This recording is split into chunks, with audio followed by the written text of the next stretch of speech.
Watching Sunday Morning Matters on KC24, your local election headquarters. The big reveal, Governor Gavin Newsom unleashing his new version of the state spending plan. Back in January, he laid it all out, $209 billion. On Thursday, he raised it to $213 billion. The biggest spike coming in the aid for homelessness, increasing the budget from $645 million to $1 billion. The governor wants to put nearly $102 billion into K through 12 education, with greater emphasis on special education and teacher training programs. There's a lot of layers to his revised budget. We want to tackle it with our panel now. We welcome back Bill McEwen, Elizabeth Heng, and Humberto Gomez. And Elizabeth, I want to start with you. Governor Gavin Newsom, he's raising the bar here from $4 billion more. Homelessness, though, he's tackling this issue, but he's not really giving us the plan. Yeah, Are you skeptical? I'm skeptical about this. I mean, Gavin, our governor says one thing, but does another thing constantly. He's already increased our budget and our spending, and it's just a trajectory, just seeing how he continues to increase taxes and takes money from our community to supplement things in which we just don't even know where it's going to go with it. Humberto, I mean, it sounds nice, right? I mean, let's help out the homeless. And that's what we want to do. We want to help out the homeless, but do you have any direction of what this plan could mean? And what does it mean for Fresno, who's had many issues with this? I mean, in terms when he's come here and he's visited Fresno and when he's visited the rural communities, he particularly stated that he wants to tackle homelessness in terms of, okay, how many homeless do we have in the state? How many are veterans? How many are with children? So we have to do a good analysis in terms of what is it that we need to invest in. And obviously he thinks we need more dollars because we need to invest in, you know, whether it's temporary housing, to permanent housing, to job training, to mental health, because we had the Surgeon General of California here recently as well, and they were talking about those specific issues, that homelessness, no one chooses to be homeless. So those, whether it's, you know, living in poverty, living in a certain situation, but I think it's going to take money to do that.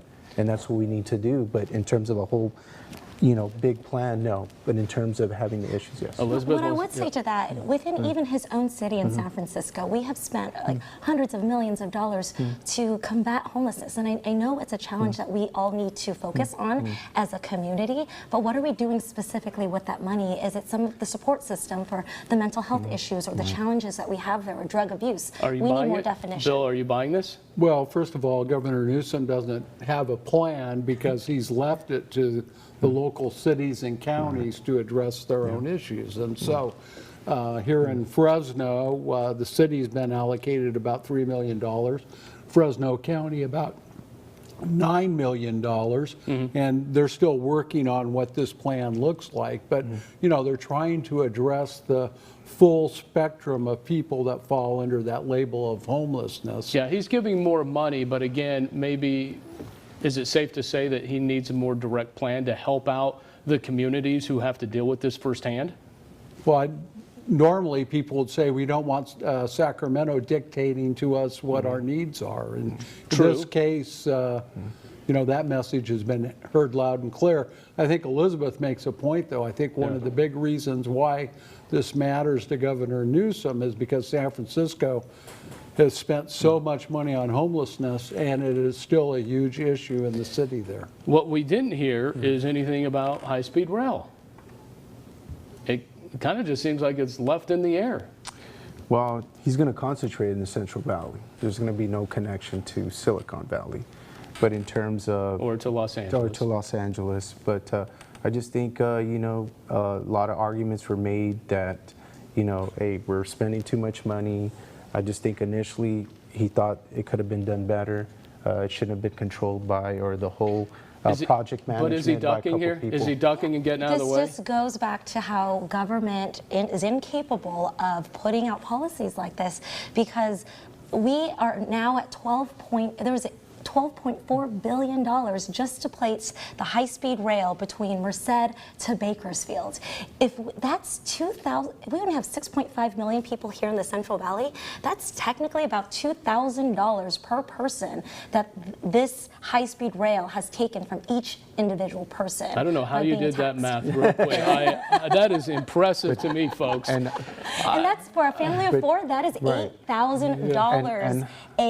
That's $8,000 that could have been returned to a family versus this boondoggle high-speed rail we continue to push, in which we already have the Amtrak that connects us from Merced all the way to Bakersfield. I want to go over to this. Governor Brown obviously vetoed a bill to wipe out the diaper and tampon tax.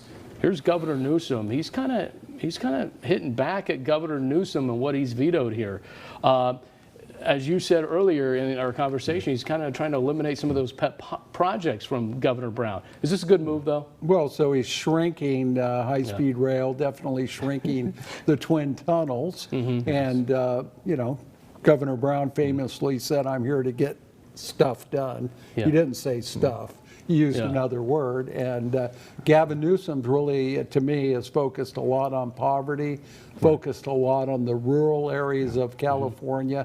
Elizabeth will disagree about how he's going about it, but for people in the Central Valley and in the Inland Empire, it's good to have a governor that actually shows up there and is actually willing to spread some of California's wealth to address these problems. I got to punctuate it there, guys. I'm so sorry. We got to punctuate it there. Thank But God good. I don't have to talk about sex. We were going to tackle it maybe next week. Hey, there's always next time. I love it, guys. Thank you so much. Thank Elizabeth, I got to get your math table. That is unbelievable to me.